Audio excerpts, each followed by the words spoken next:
महा cartoon TV.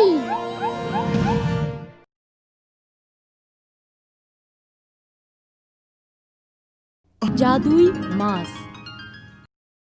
बहुत समय पहले किसी जंगल में एक गिद्ध अपनी पत्नी और एक छोटे बच्चे के साथ घोंसला बनाकर रहता था।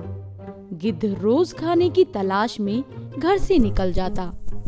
वो आसमान में ऊंचा उड़ता हुआ दूर तक नजर रखता।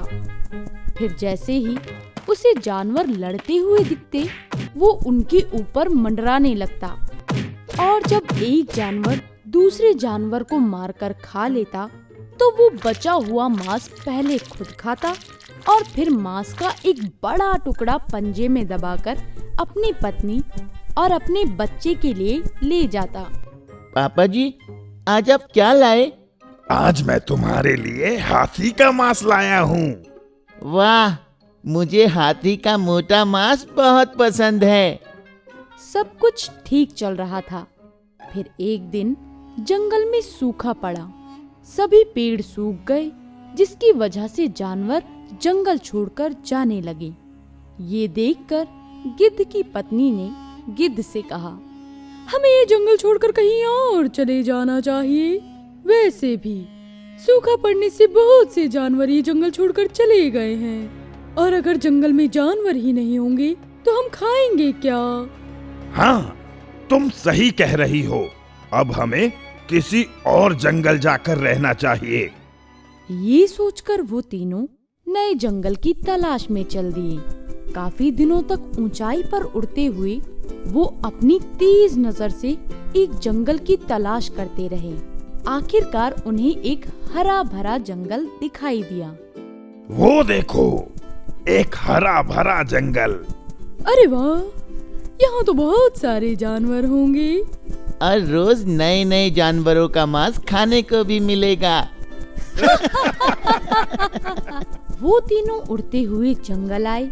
उन्होंने एक हरे भरे पेड़ पर घोंसला बनाया और वहाँ रहने लगे। अब पहले की तरह गिद्ध रोज सुबह खाने की तलाश में जाता और शेर और चीते जैसे बड़े शिकारियों के खाने के बाद जो मांस बचता उसे लेकर घोंसले में अपने बच्चे और अपनी पत्नी के पास लौट आता। एक दिन जंगल से कुछ इंसान गुजर रहे थे। तभी गिद्ध के बच्चे की नजर उन पर पड़ी। मम्मा, ये कौन से जानवर हैं? ये कोई जानवर नहीं, ये इंसान है। इंसान? शाम को गिद्ध मांस का टुकड़ा लेकर लौटा। बेटा, आज मैं तुम्हारे लिए हिरन का मांस लाया हूँ। नहीं पापा, मुझे हिरन का नहीं, इंसान का मांस खाना है। क्या? लेकिन इंसान तो जंगल से बाहर गांव में रहता है। वो जो भी हो, मुझे बस इंसान का ही मांस खाना है। बच्चे के ऐसा कहने पर गिद्ध गांव की तरफ उड़ गया। गांव पहुंचकर वो बहुत देर तक आसमान में यहाँ वहाँ मंडराता रहा, लेकिन उसे कामयाबी नहीं मिली। आखिरकार उसे कुछ समझ नहीं आया, तो वो सूअर का मांस लेकर जंगल लौट आया। सूअर का मांस देखकर बच्चा बोला, ये तो सूअर का मांस है। पापा, मैंने आपको इंसान का मांस लाने के लिए कहा था और आप सूअर का मांस ले आए। बच्चे की बात सुनकर गिद्ध झेप गया और वो बोला, ठीक है, तुम कुछ देर इंतजार करो, मैं अभी कहीं से इंसान का मांस लेकर आता हूँ। ये कहकर गिद्ध एक बार फिर गांव की तरफ उड़ चला। उसने गांव में इधर उधर बहुत ढूंढा, लेकिन उसे कहीं इंसान का मांस नहीं मिला। तभी उसे दूर एक मरी हुई गाय दिखाई दी। वो सोचने लगा, इंसान का मांस तो मुझे कहीं दिखाई नहीं दे रहा, इसलिए इस मरी हुई गाय का मांस ही ले जाता हूँ। शायद मेरा बेटा यही खा ले। ये सोचकर उसने गाय के मांस का टुकड़ा अपने पंजे में दबाया और उड़ता हुआ जंगल अपने घोंसले पर पहुंचा। लेकिन जैसे ही वो घोंसले में पहुंचा, गाय का मांस देखकर गिद्ध का बच्चा बहुत गुस्सा हो गया। वो बोला,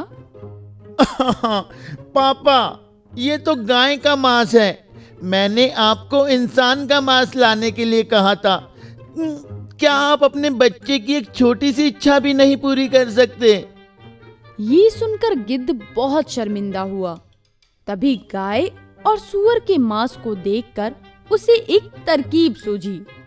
वो उड़कर मरे हुए सूअर के पास पहुंचा। उसने सूअर के मांस का एक बड़ा सा टुकड़ा उठाया और गांव में बनी मस्जिद की दीवार पर फेंक दिया। इसके बाद वो मरी हुई गाय के पास गया और उसने गाय के मांस का एक बड़ा टुकड़ा मंदिर के पास फेंक दिया। गाय के मांस को देखकर गांव में रहने वाले हिंदुओं ने सोचा, हो ना हो, ये अपवित्र काम जरूर किसी मुसलमान ने ही किया है। और सूअर का मांस देखकर गांव में रहने वाले मुसलमानों ने सोचा, ला हौल वला कुव्वत, ये नापाक काम जरूर गांव में रहने वाले हिंदुओं ने ही किया है। और फिर देखते ही देखते हिंदू और मुसलमान आपस में ही भिड़ गए। मांस के टुकड़े ने गांव में नफरत की आग फैला दी। मांस के टुकड़े की वजह से हर तरफ लाशें ही लाशें बिछ गई। ये देखकर आसमान में ऊंचा उड़ता हुआ गिद्ध बहुत खुश हुआ। उसने एक इंसान के शरीर से मांस का एक बड़ा टुकड़ा काटा और उसे लेकर अपने बच्चे के पास पहुंचा। लो बेटा, मैं तुम्हारे लिए इंसान का मांस ले आया। इंसान का मांस देखकर बच्चा बहुत खुश हुआ। पापा, ये कैसे हुआ? इंसान का इतना सारा मांस आपको कहां से मिला? बेटा, कहने को तो ये इंसान खुद को अक्ल के मामले में सबसे बड़ा समझता है, लेकिन छोटी छोटी बात पर किसी जानवर से भी बुरा बन जाता है और बिना सोचे समझे मरने मारने पर उतर आता है। इसी का फायदा उठाकर मैंने उन इंसानों को जानवर के मांस के इस्तेमाल से जानवर से भी बदतर बना दिया। इस तरह गिद्ध ने इंसानों की इस कमी का फायदा उठाकर उनके बीच लड़ाई करवा दी और अपने बच्चे की इंसान का मांस खाने की इच्छा भी पूरी कर दी।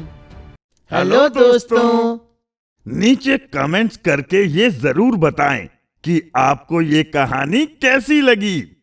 और इस कहानी को अपने फ्रेंड्स और फैमिली के साथ ज्यादा से ज्यादा शेयर कीजिए, ताकि ये कहानी इंसान के रूप में छिपे हुए उन गिद्धों तक पहुंच सके और शायद वो गिद्ध फिर से इंसान बन जाएं। बाय। तो बच्चों, इस कहानी से हमें ये शिक्षा मिलती है कि गिद्ध की तरह बहुत सारे लोग हमारे बीच रहते हैं, जो अपने थोड़े से फायदे के लिए एक इंसान को दूसरे इंसान से लड़वाने से पीछे नहीं हटते। इसीलिए हमें गिद्ध के रूप में छुपे इंसानों से सावधान रहना चाहिए और आपस में भाईचारा बनाकर रखना चाहिए।